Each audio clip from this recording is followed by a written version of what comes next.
예, 안녕하십니까. 어, 뭐, 제가 한국금융연구원이 이렇게 수소에 대해서 관심을 가져주실지 몰랐고요. 이렇게 관심을 가져주셔서 관련된 내용들 잘 이제 제가 전달해가지고, 관련된 금융정책이나, 그런 것들을 수립하시는 데 좀 도움이 되셨으면 합니다. 제가 오늘 뭐 준비한 장표는 좀 많은 편인데, 좀 욕심이 많아서 좀 많이 준비하긴 했는데, 가능한 한 시간 내에 할 수 있도록 하고, 모자르면은 좀 뒷부분은 좀 생략하도록 하겠습니다. 오늘 제가 소개해 드릴 내용은 국내외 수소 관련 정책 및 생산 저장 이송, 이용 기술에 대한 소개입니다.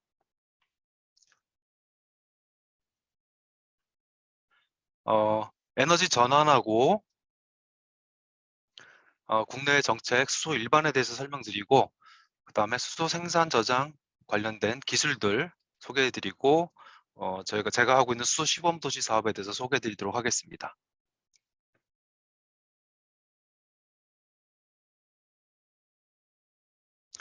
이력은 소개했고요.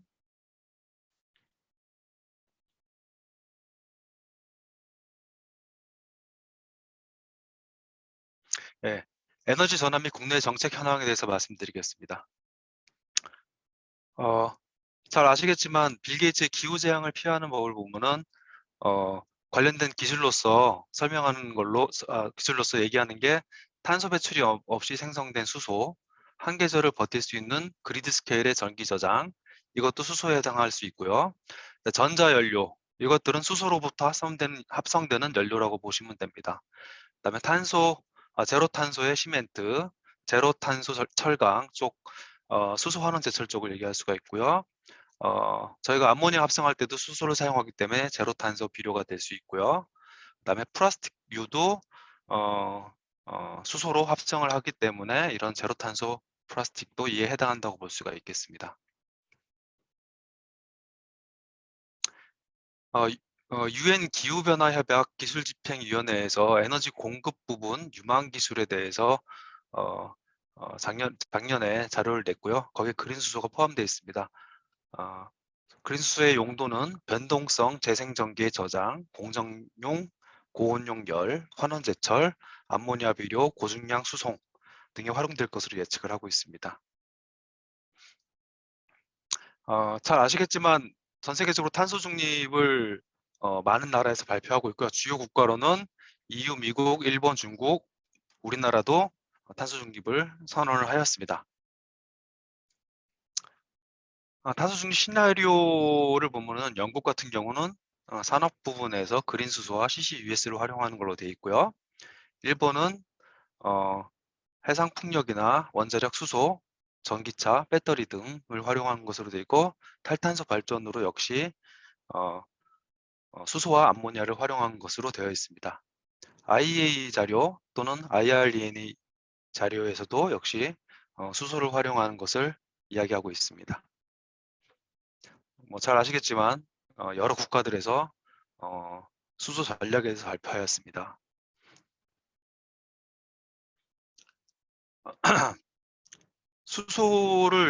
수소가 최근에 각광받는 이유 중에 하나는 탄소 중립입니다. 탄소 중립에서 전기로 할 수 없는 부분들을 수소를 활용하는 것인데요. 대표적으로 EU의 탄소 중립 전략을 보면 수송 쪽에 지속 가능한 대체 연료 생산이 있고요. 산업 부분에 제철 부분에 수소를 활용하는 것. 그다음에 어, 역시 자동차 연료 쪽. 그다음에 어, 전기로 안 되는 부분들에 대해서 수소를 대체하는 부분. 항공유 이런 것들은 역시 수소로 합성하게 됩니다. 충전소라든가 재생에너지를 활용한 연료나 원료의 대체, 그 다음에 대표적인 게 탄소 국경 조정 메커니즘이 있겠습니다. 잘 아시겠지만 EU의 텍소노미 대선에도 나왔죠.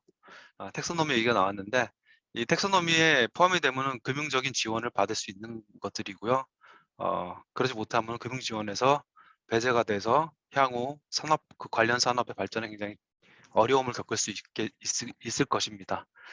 근데 2022년도에 최근에 원자력과 천연가스에 대해서 녹색분류 체계를 포함이 되었고요. 단 조건이 있습니다. 원자력은 고준위 방사성 폐기물에 대한 처리장 건설과 운용 부지, 비용 등을 확보해야 되고요.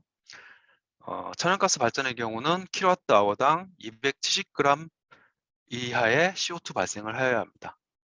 우리나라 같은 경우는 LNG 발전 같은 경우는 장치 평균 수명 기간 동안 250g으로 유럽보다 약간 더 기준이 더 높습니다. 그래서 우리나라 같은 경우 암모니아 혼소나 수소 발전을 통해서 이 목표를 달성하려고 하고 있고요.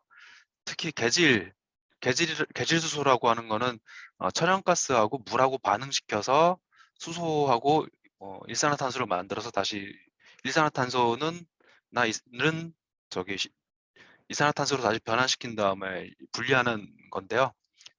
그래서 수소를 활용하는 건데, 이 과정에서 발생하는 CO2를 흡수나 포집해가지고 생산한 걸 불우수소라고 합니다. 그때 온실가스를 60% 이상 저감하였을 때 이를 불우수소로 인정하는 것을 30년까지만 포함시키고 이후엔 조정하는 것으로 되어 있습니다. 지금 현재 우리나라의 발전기 중에 최고 효율을 보이는 게 약 킬로와트아워당 340g의 CO2를 발생합니다. 따라서 이 조건을 만족하기 위해서는 암모니아나 수소를 혼소해야 되는 상황에 처해 있는 것입니다. 일본 같은 경우는 전체적으로 전기화를 통해 가지고 CO2를 감축하려고 하고 있고요. 이 전기는 대부분 이제 원자력이나 재생에너지에서 오는 것이고, 또는 수소하고 합성 연료로 사용하는 거, 바이오매스, CO2 회수하고 재이용, 이런 과정을 통해서 전체적으로 CO2를 탄소 중립을 실현하려고 하고 있습니다. 미국은 바이든 대통령 되면서 파리협정에 재가입하였죠. 이후에도 다양한 에너지 정책, 신재생 에너지나 청정 에너지 정책을 펴고 있는데, 수소 관련해서는 산업 분야의 수소 생산 등 산업 부분의 배출량 저감 지원을 하고요. 관련된 인프라 등을 구축하려고 하고 있습니다. 또는 전기화가 어려운 부분에서는 무탄소 수소하고 지속 가능한 바이오 연료를 사용하는 것을 계획하고 있고요. 수소에 관련해서 목표로는 30년대까지 킬로그램당 1달러의 생산 가격을 갖는 것을 목표로 하고 있습니다. 우리나라 수소 주요 정책을 보시면은 19년도에 수소 경제 활성화 로드맵을 발표했고요. 범부처 수소 기술 개발 로드맵을 19년도부터 준비해서 지금 예타를 몇 번 떨어져 가지고요. 올해 다시 진행하고 있습니다. 수소 시범 도시 선정을 3군데를 하였습니다. 그리고 수소 경제 육성에 관한 법률이 제정되고 현재 시행되고 있습니다. 수소경제위원회가 올해까지 4번 4차의 위원회를 회의를 열었고요. 2050년까지 탄소 중립 전략을 발표하였습니다. 현재 수소도시 건설 및 운영에 관한 법률이 국회 소위에서 심의 중에 있습니다. 그리고 수소경제 이행 기본계획이 작년 12월 달에 발표되었습니다. 그리고 수소기술개발 로드맵이 2.0이 올해 중에 다시 만들어질 예정에 있습니다. 수소경제 이행 기본계에서 좀 주목해 볼 만한 걸 제가 빨간색으로 좀 표시했는데요. 2050년까지 약 2,700만 톤의 수소를 생산할 예정인데요. 이 중에서 60%를 자급하려고 합니다. 이 커서도 보이시나요? 제가 움직이는 커서가 예, 보이시나요? 보입니다. 예, 예, 예. 예. 이 중에서 이제 보면은 국내에서 생산하는 게 그린 수소 300만 톤, 블루 수소 200만 톤인데 60%가 안 되죠. 나머지는 해외에 직접 투자해가지고 해외에서 직접 들어오는 양으로 메꿔가지고 60%를 자급하겠다라는 겁니다. 결국 해외에서 거의 80% 가까운 양이 해외에서 수입되고요. 국내에서는 한 20% 정도만 자급하는 걸로 되어 있습니다. 그리고 암모니아가 관련돼서 기술이 많이 확립돼 있기 때문에 암모니아를 가지고 해외에서 생산해서 이를 수입해가지고 적용하는 것을 장기적으로 고려하고 있고, 아까쯤에 해외에서 이제 해외에서 구입하는 그 방안으로 해외에 이제 한 40개 정도의 공급망을 구축하는 걸로 되어 있습니다. 50년까지 수소 배관망을 거점별로 계획하고 있고요. 발전 부분에 있어서는 아까쯤에 말씀드린 암모니아를 혼소하는 거, 수소를 혼수하는 거, 최종적으로는 암모니아 전소나 수소 전소 발전을 하는 것을 목표로 하고 있습니다. 활용 쪽에서 보시면은 2050년에 대부분의 활용에서 발전 부분이 가장 많이 차지하고 있고요. 그 다음에 산업 부분, 수송 부분, 그다음 기타 부분입니다. 발전 부분은 뭐 말씀드린 수소 터빈이나 뭐 암모니아 혼소 이런 것들이 될 거고요. 그 산업 부분은 수소환원 제철이나 뭐 정유, 석유와 합성 쪽에 사용되는 수소들이 대체가 될 것입니다. 수송은 뭐 수소 전기차, 열차 뭐 이런 것들이 되겠죠. 국내 수소 관련 인프라 지원 사업으로는 산업부에서 이제 수소 생산기지 지원 사업이 있고요. 소규모 생산기지 사업, 중대규모 수소 생산기지 사업을 지원하고 있고요. 어, 예전에는 개질기라고 해서 이제 천연가스를 이용해서 수소를 만드는 거에다 지원을 해줬는데 올해부터는 수전해 쪽으로 사업이 변경되었습니다. 그 이외에도 규제자유특구 사업, 수소충전소 설치 사업, 수소교통 복합기지 구축 시범 사업, 국토부, 그다음에 수소 시범도시 사업 등이 수행되고 있습니다. 아, 왜 우리나라에서 그 수소를 해야 되느냐에 대해서 처음에 좀 말이 많았는데요. 간단하게 말씀드리면은 수소 모빌리티, 즉 자동차 부분에서 우리나라가 기술적으로 일본 바로 다음에 있고요. 관련 시장도 상대적으로 큰 편입니다. 가로축은 기술의 발전 정도로 보시면 되고 세로축은 시장의 크기라고 보시면 좀 이해하기 편하실 것 같고요. 모빌리티 쪽에서는 저희가 좀 이런 쪽에서 유리하고 발전 부분에서 연료전지 기술에 있어서는 저희가 외국보다 약간 뒤지지만 관련 시장에서는 큰 규모를 차지하고 있기 때문에 시장 마켓 셰어 쪽에서 우리가 크기 때문에 관련 경쟁력이 좀 크다고 판단해서 모빌리티하고 수소 연료전지 발전 쪽에 경쟁력이 있는 것으로 판단하고 있습니다. 그래서 관련 그 사업도 수행하고 있고요. 수소 에너지에 대해서 좀 일반적인 걸 좀 소개를 해드리려고 합니다. 이 그림 좀 복잡한데 뒤에도 좀 나오니까 설명을 드릴게요. 근데 우리나라에서 수소의 역할을 어떤 쪽으로 보고 있느냐? 건물이나 수송, 산업, 발전 부분에서 탄소 중립의 핵심 수단으로 일단 보고 있고요. 재생에너지 증가에 따른 전력 계통의 안정화를 위해서 수소를 활용하는 것을 생각하고 있습니다. 또는 그리고 또 산업 경쟁력 제고, 즉 수소차, 연료전지 등의 산업에서 우리가 경쟁력을 가지고 있기 때문에 이 관련돼서 해외 시장을 개척하려고 하고 있고요.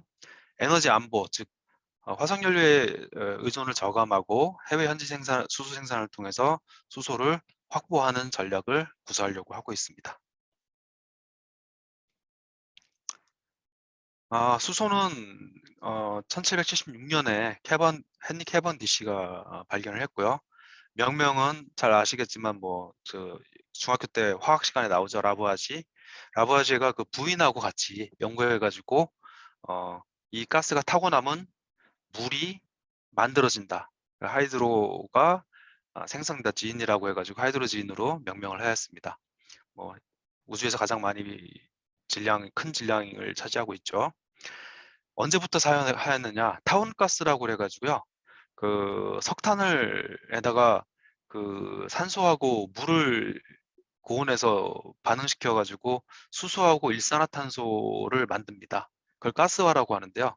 그 가스화를 통해서 만든 가스를 타운가스라고 그래가지고 그 도시에 공급했습니다. 그래서 가로등이나 취사용으로 사용을 했어요. 그리고 영국 같은 경우 1970년대까지 이 타운가스를 사용했다고 합니다. 그러니까 수소를 사용한 역사는 생각보다 굉장히 길죠. 어, 수소 자동차, 최초의 내연기관 자동차 중에서 가장 빠른 자동차가 수소를 활용한 자동차였습니다. 그리고 어, 그 유인 기구도 수소가스를 활용한 기구가 사용되었고요. 줄 벨은 잘 아시겠죠? 관련돼서 그 공상과학 소설들을 많이 쓰셨는데 실제 이분이 쓴 소설 중에 이제 노틸러스호는 오하이오 핵잠수함, 대포 우주선은 아폴로 우주선에 해당하겠죠. 근데 이분 소설 중에 이제 신비의 섬이라는 소설이 있는데 거기에서 이제 걱정 많은 그 뱃사람이 이렇게 석탄이 고갈되면 어떡하느냐라는 얘기를 하는데, 기술자 사이런스 하딩이 수소를 활용하는 것에 대해서 얘기합니다. 그래서 이 줄 베른이 이런 다양한 미래 예측을 하였는데, 수소도 그 중에 우리가 석탄이나 석유를 대체하는 미래 기술이 되지 않을까 생각을 하고 있습니다. 수소 밸류 체인이라고 표현을 하였는데요. 화석 연료나 바이오 연료를 개질하거나 가스화 통해서 수소를 만들고요. 또는 재생 전력이나 원자력 발전을 통해서 수전해를 통해서 물을 분해해서 수소를 만듭니다.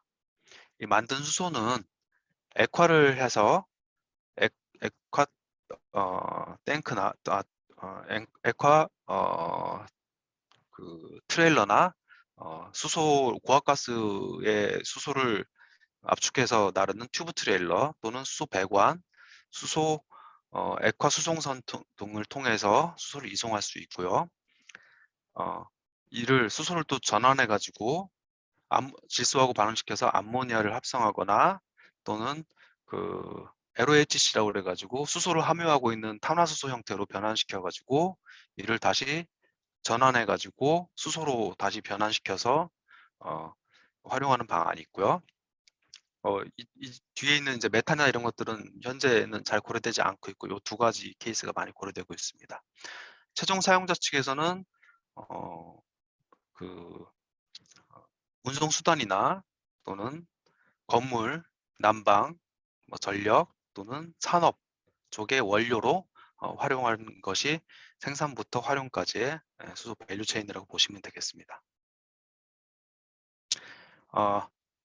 금융업에 계시니까 관련 국내 수소업체 중에서 좀 관련된 업체들을 좀 소개해드리면은, 수전에 관련해서 이제 다음 같은 이제 중소 중견기업들이 있고, 대기업들도 관련 사업에 뛰어들고 있습니다. 압축기도 국내 기업들이 관련된 제품을 개발해서 현재는 수소 충전소에 많이 납품하고 있고요.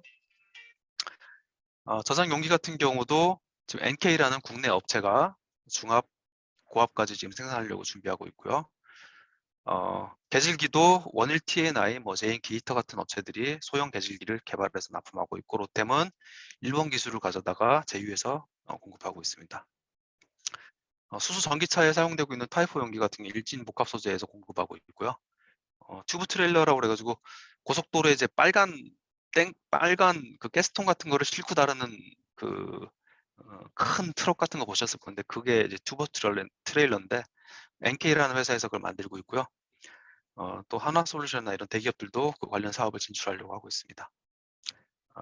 요 금속 수소화물 저장 시스템은 원일 TNI라는 업체가 국내 장보고 잠수함에 공급하고 있습니다. 그 밖에 여러 충전소들도 관련 기업들이 많이 있고요. 전 세계적으로 수소 프로젝트가 어마어마하게 계획되고 진행되고 있습니다.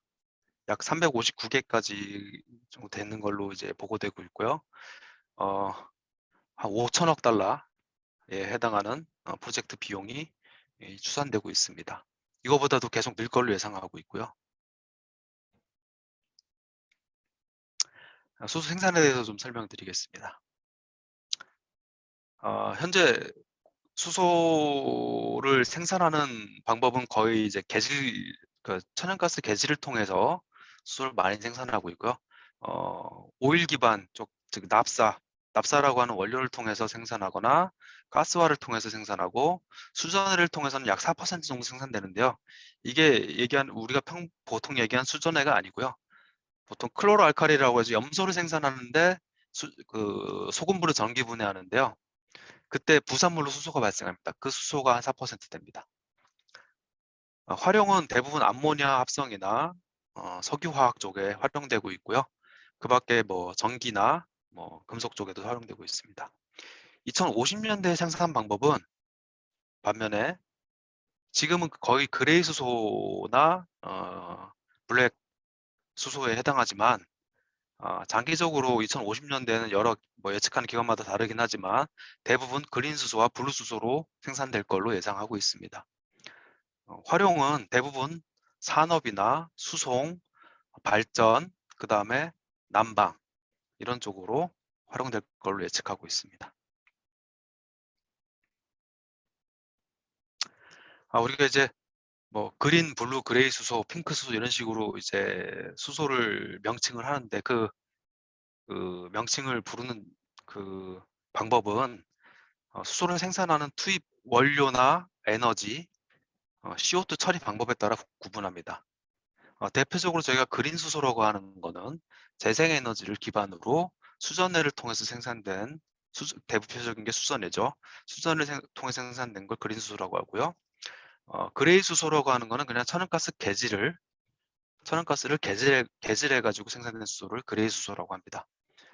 블루 수소라고 하는 거는 이 그레이 수소에서 그 생산된 CO2를 포집하고 저장하였을 때 블루 수소라고 부르고요. 그밖에 뭐 원자력에서 생산된 전기를 이용 가지고 생산하는 거를 레드 수소 혹은 뭐 퍼플 수소 이런 식으로 부릅니다.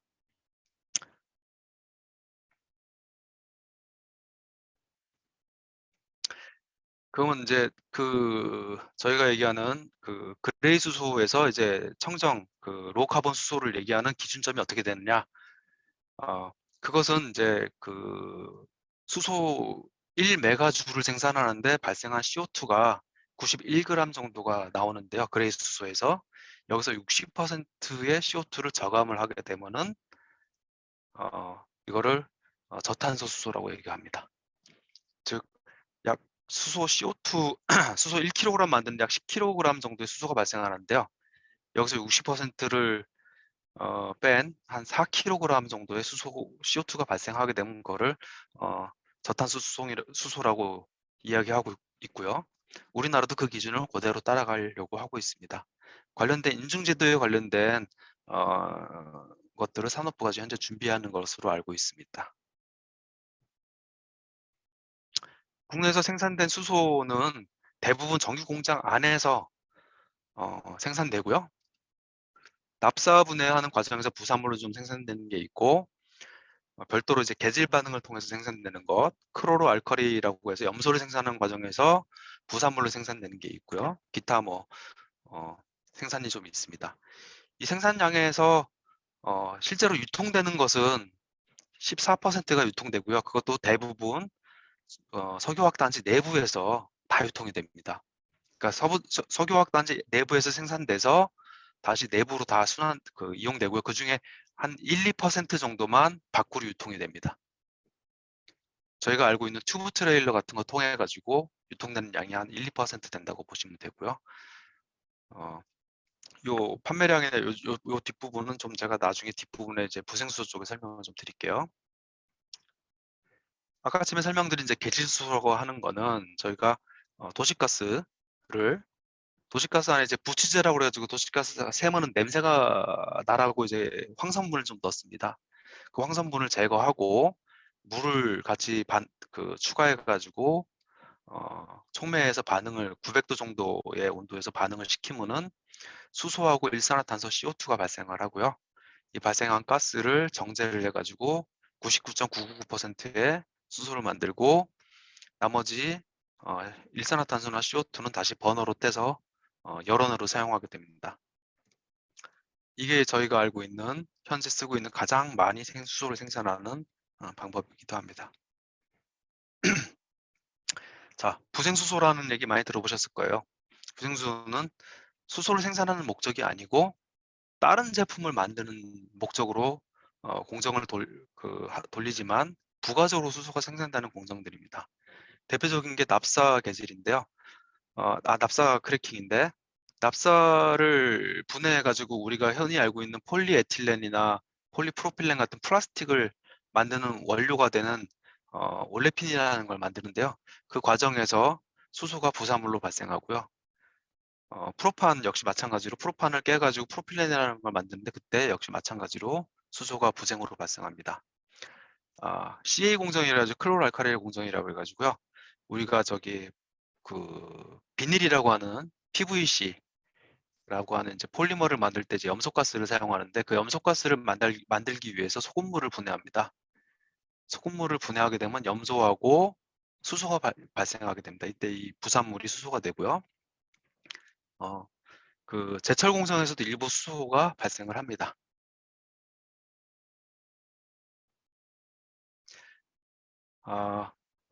최근에 수전의 기술이 많이 각광을 받고 있는데요. 사실 수전의 기술은 굉장히 오래된 기술이고 100년 이상 된 기술이고요. 특히 그 수력이 발달한 캐나다, 뭐 노르웨이 이런 데서 수력을 활용해서 수소를 많이 만들었고 그거를 사용해서 암모니아를 주로 많이 만들었습니다. 그래서 1990년대까지도 이 수전해를 통해서 암모니아를 합성을 하였습니다.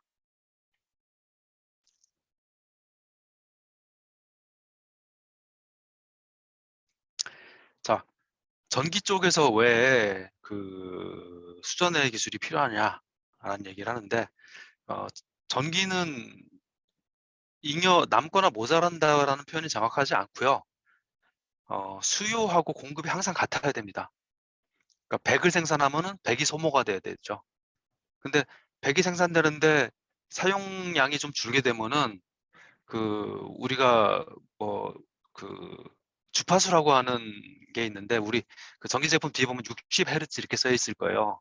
그 주파수가 상승을 하게 됩니다. 이게 주파수가 상승하거나 떨어지게 되면은 우리가 사용하고 있는 가전제품류들이 고장이 나거나 이럴 수가 있어요. 그래가지고 이 수요 공급 항상 일정하게 맞춰주는데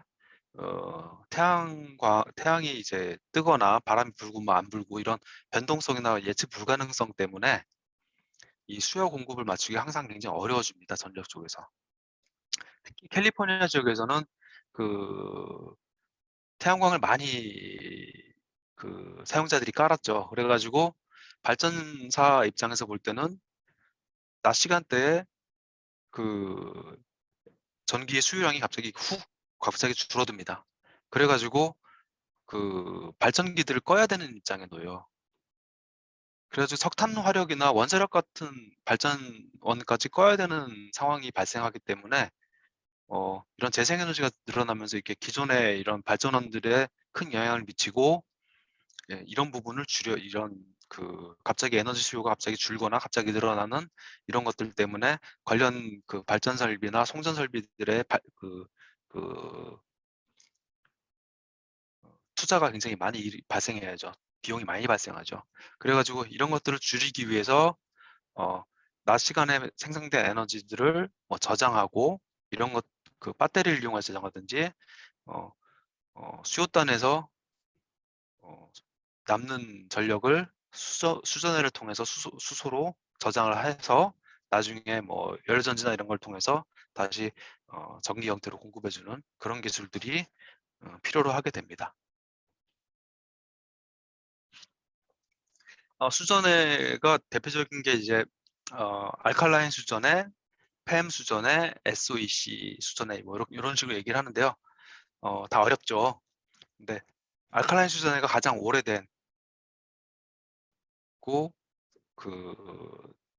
성능이 증빙된 기술이고요. 팸 수전해가 최근에 많이 개발돼서 이용되고 있는 기술이고요. SOEC는 아직도 개발 단계에 있고 조금 더 기술 개발이 좀 더 필요한 기술이라고 보면 됩니다. 요거는 SOEC는 이제 세라믹으로 돼 있어 가지고요. 굉장히 고온에서 작동하고요. 팸이나 알칼라인은 상온에서 작동합니다. 그래서 흔히 우리가 상온 수전해 하면은 요 팸, 알칼라인 얘기하는 거고요. 고온 수전해 하면은 요 SOEC를 얘기하는 거라고 생각하시면 됩니다. 이게 해외 여러 업체들에서 만든 수전해 장치들에 대한 이제 정보인데요. 이 가로축은 수소 생산량이고요. 세로축은 효율이라고 보면 될 것 같습니다. 전기 사용량이요. 그러니까 장치가 커질수록 전기 소모량이 줄어든다고 보시면 돼요. 그래서 장치가 이제 대형화될수록 장치가 효율적으로 되고 장치 가격도 싸지고요. 근데 이제 국내 기술은 현재 한 요 정도 수준에 있는 것으로 보시면 됩니다. 아직 이쪽까지 가려면 아직 좀 기술 개발이 좀 필요한 상황에 있습니다. 수전의 시장이 지금 뭐 유럽에서는 2030년까지 40기가까지 수소연료를 늘린다고 하고 플러스로 40기가를 더 늘리려고 하는 계획도 있고요. 100메가 이상짜리 프로젝트들이 이렇게 나열되어 있고요. 사우디의 네온 프로젝트 같은 경우는 기가와트 수준으로 한다고 하고 있고, 호주 같은 경우도 약 몇십 기가 정도의 수전의 장치를 놓으려고 하고 있습니다. 현재까지 발표된 수전의 장치에 대한 용량만 봐도 수십 기가에서 270기가까지 나옵니다. 그래가지고 여지까지 알려진 연료전지 시장보다도 훨씬 더 큰 시장이 될 것으로 예상되고 있습니다.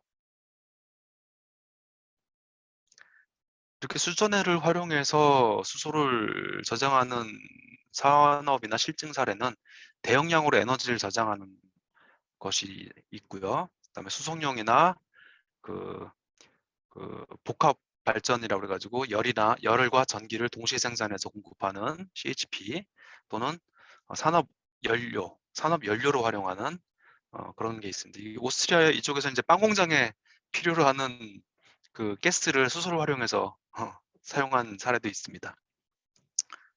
또는 아까쯤에 전자 연료라고도 얘기했지만 CO2 포집한 CO2하고 수소를 반응시켜서 연료를 만드는 그런 프로젝트들도 하고 있고요. 제철 공정에 활용하는 것 또는 석유화학 공정에 필요로 하는 수소를 활용하는 실증들도 이루어지고 있습니다.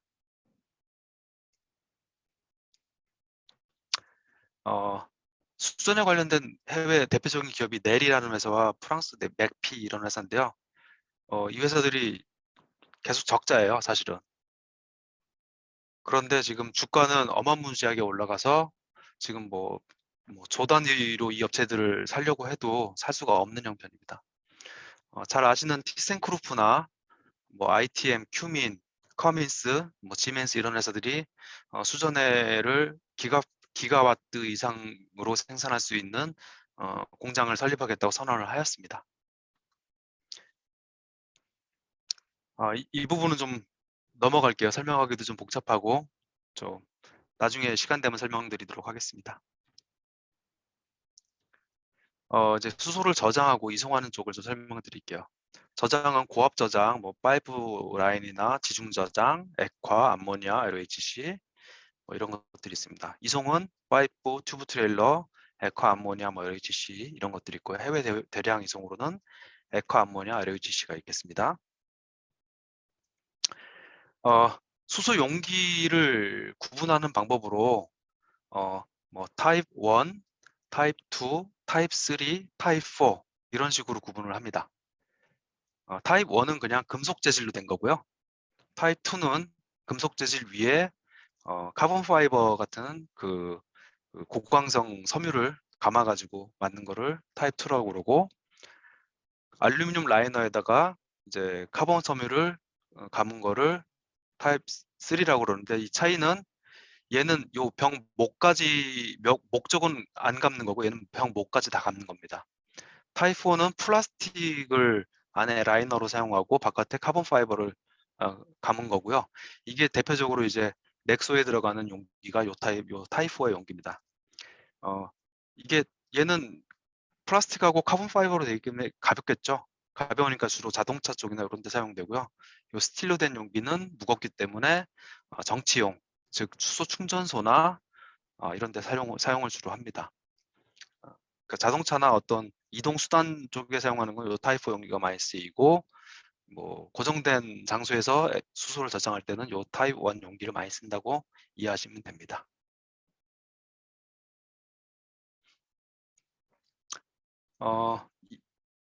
지금 이렇게 우리 도시가스 배관에다가 수소를 넣는 그런 연구들도 많이 하고 있습니다. 유럽 쪽에서는.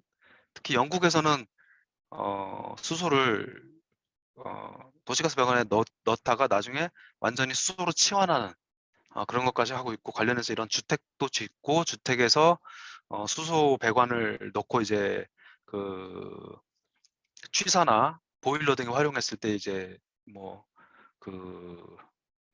누출 사고 발생했을 때 어떤 식으로 영향을 미치는지 이런 연구들도 하고 있습니다. 즉 도시가스 배관에다 수소를 넣을 수 있다라는 것 자체가 수소를 저장할 수 있다라는 의미가 되고요.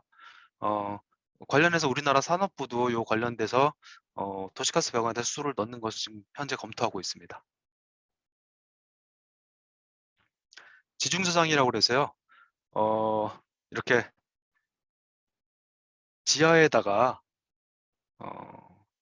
그 금속 라이너나 뭐 콘크리트를 부어가지고 그 용기를 만들어가지고 지하에 저장하는 그런 기술들도 적용되고 있고요. 실제로 뭐 텍사스나 이런 데서는 지하에 있는 구조물 그 지층에다가 수소를 저장하는 그런 것을 실제로 활용하고 있습니다. 네, 안타깝게도 우리나라는 이런 지질 구조가 별로 없기 때문에 우리나라에서는 활용하기 좀 힘든 기술이 되겠습니다. 액화인데요. 영하 253도까지 수소를 온도를 낮추면은 수소가 액화가 됩니다. 근데 이 액화할 때 필요로 하는 에너지가 수소가 갖고 있는 에너지의 30에서 40%까지 차지하죠. 그래서 굉장히 많은 에너지를 필요로 합니다. 그리고 이 액화를 할 수 있는 기술을 가진 업체가 세계적으로 한 4개사, 3개사 정도밖에 안 됩니다. 에어프로덕트, 에어리퀴드, 뭐 린데 이런 회사들만 요 관련된 기술을 가지고 있어요. 그래서 액화는 굉장히 수소를 대량으로 저장하고 이송시킬 수 있는 수단이긴 하지만 에너지가 좀 많이 필요로 한다라고 이해하시면 되겠습니다. 그 다음에 금속 수소화물인데요. 어떤 특정한 금속은 수소를 그 가압을 시키면은 수소가 분해돼 가지고 원자 상태로 해가지고 금속 그 원자 사이에 막 들어갑니다. 그래서 수소를 저장하는데요. 이 저장하는 에너지 밀도가 거의 액화수소에 육박할 정도로 굉장히 에너지 밀도가 높습니다. 그리고 이 수소가 들어가고 나가는 속도가 굉장히 느려요. 그래가지고 이제 이런 잠수함 같은데 굉장히 그 수소를 안전하게 저장하는 수단으로 활용되고 있습니다. 제가 하는 사업에서도 도시 내에 안전하게 수소를 저장하는 수단으로 이 금속 수화물을 저장하는 것을 실증을 하고 있습니다. 자, 해외에서 수소를 대량으로 수입하는 방법은 무엇이 있느냐?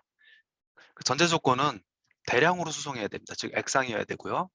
국내에서 수소를 수출 시 CO2 발생이 없어야 됩니다. 그 다음에 운송 비용이나 수소 수출 비용이 저렴하고 기술적으로 가능해야 된다. 대표적인 게 액화, 암모니아, LOHC라고 해가지고 그 리퀴드 올가닉 하이드로젠 캐리어라고 해가지고요. 톨루엔이나 메틸사이클 핵산 같은 그런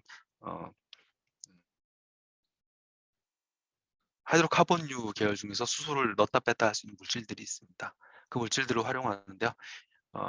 쉽게 생각하면 암모니아 같은 경우는 분해가 되더라도 수소하고 질소밖에 안 나오기 때문에 CO2 발생이 없죠. 국내에서 가져왔을 때. 뭐 LOHC도 마찬가지. LOHC도 수소만 빼내는 거고요. 액화는 당연히 기화만 시키면 액체가 되는 겁니다. 근데 이 세 개를 좀 비교를 해보면은 배에다 싣고 온다고 했잖아요. 근데 배에 싣고 올 때 단위 부피당 수소를 얼마나 실을 수 있느냐, 굉장히 중요한 숫자가 되는데 액화수소 같은 경우는 약 그 1 큐빅 메타당 약 70kg 정도의 수소를 이송할 수 있는데요. 암모니아는 거의 2배에 해당하는 수소를 나를 수가 있어요. 그래서 동일한 배 크기로 거의 수소를 2배 정도 나를 수 있기 때문에 있고요. 그다음에 암모니아 관련돼 가지고는 지금 관련된 배도 이미 있고 터미널 기술도 있고 기술도 그 대량 탱크 기술들도 다 있습니다. 그래가지고 가장 근시일 안에 해외에서 수소를 수입하는 방법은 암모니아가 될 것으로 예상하고 있습니다.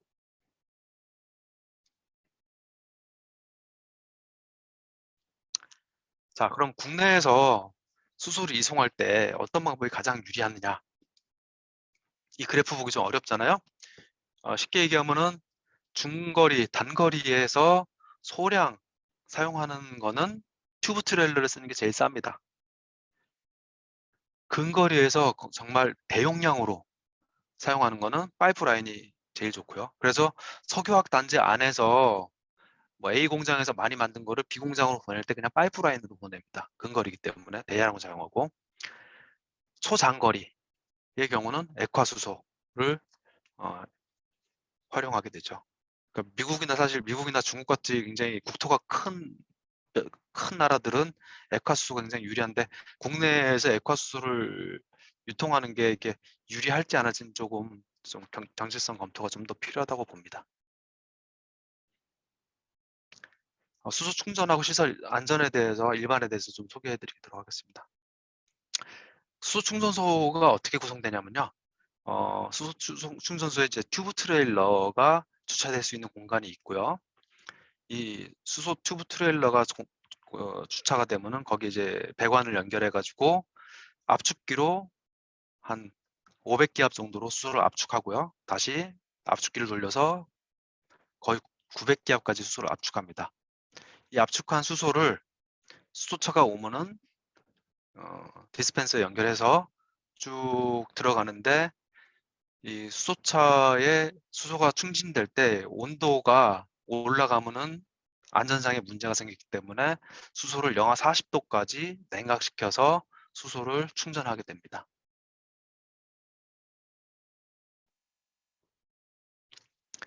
그래서 이 수소 충전소는 이제 다음 이제 수소가스 안전법에 따라 가지고 이런 도로와의 뭐 이격거리, 뭐 학교나 뭐 이런 철도 이런 시설과 이격거리가 있고 또 방호벽을 설치해야 되고요.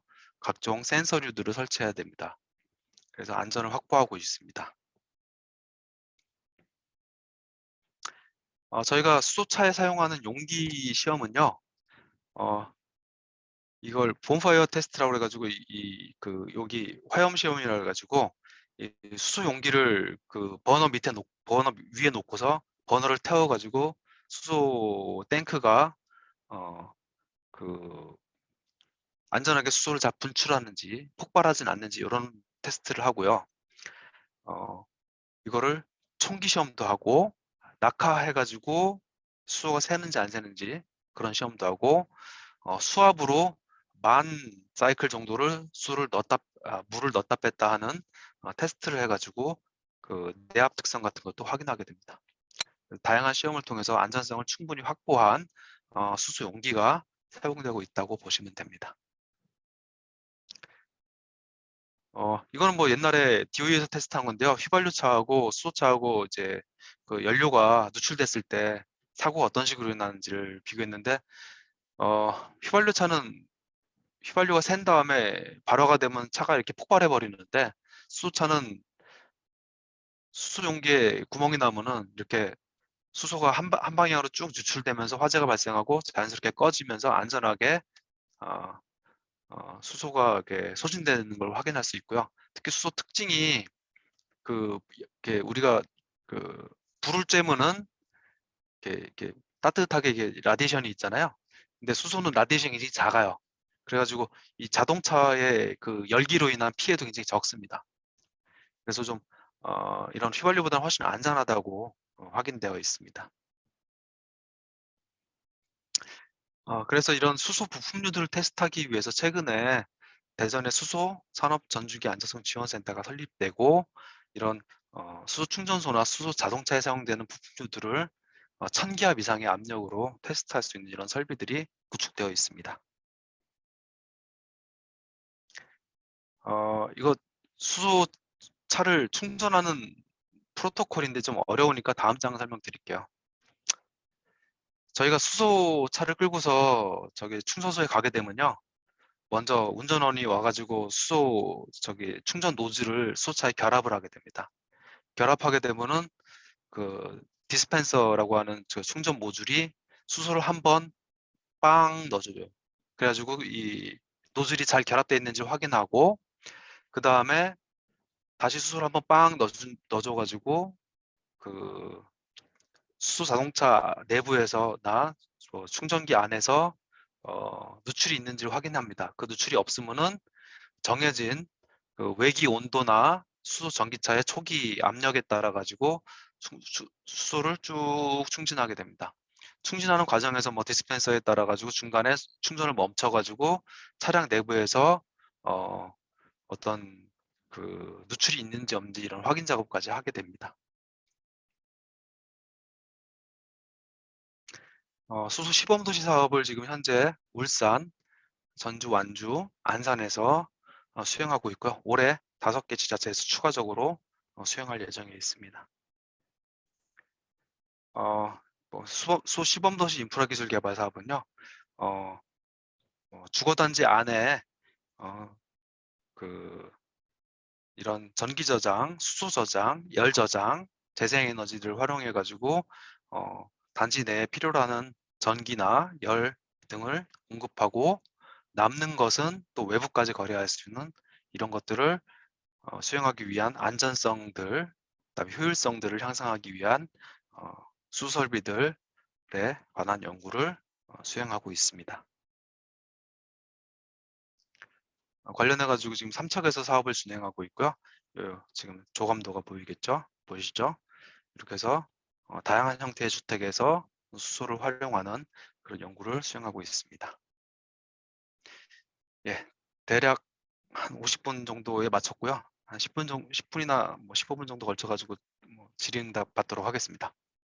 네, 오늘 아주 재밌는 세미나를 들었는데요. 저도 이제 수소가 이 재생에너지 그냥 아무 생각 없었는데 재생에너지가 발달할수록 수소가 더 필요하다는 이런 개념을 오늘 처음 알게 된 것 같습니다. 오늘 좋은 발표해 주신 강 박사님께 감사드립니다. 감사합니다. 예, 좋은 기회 주셔서 감사합니다.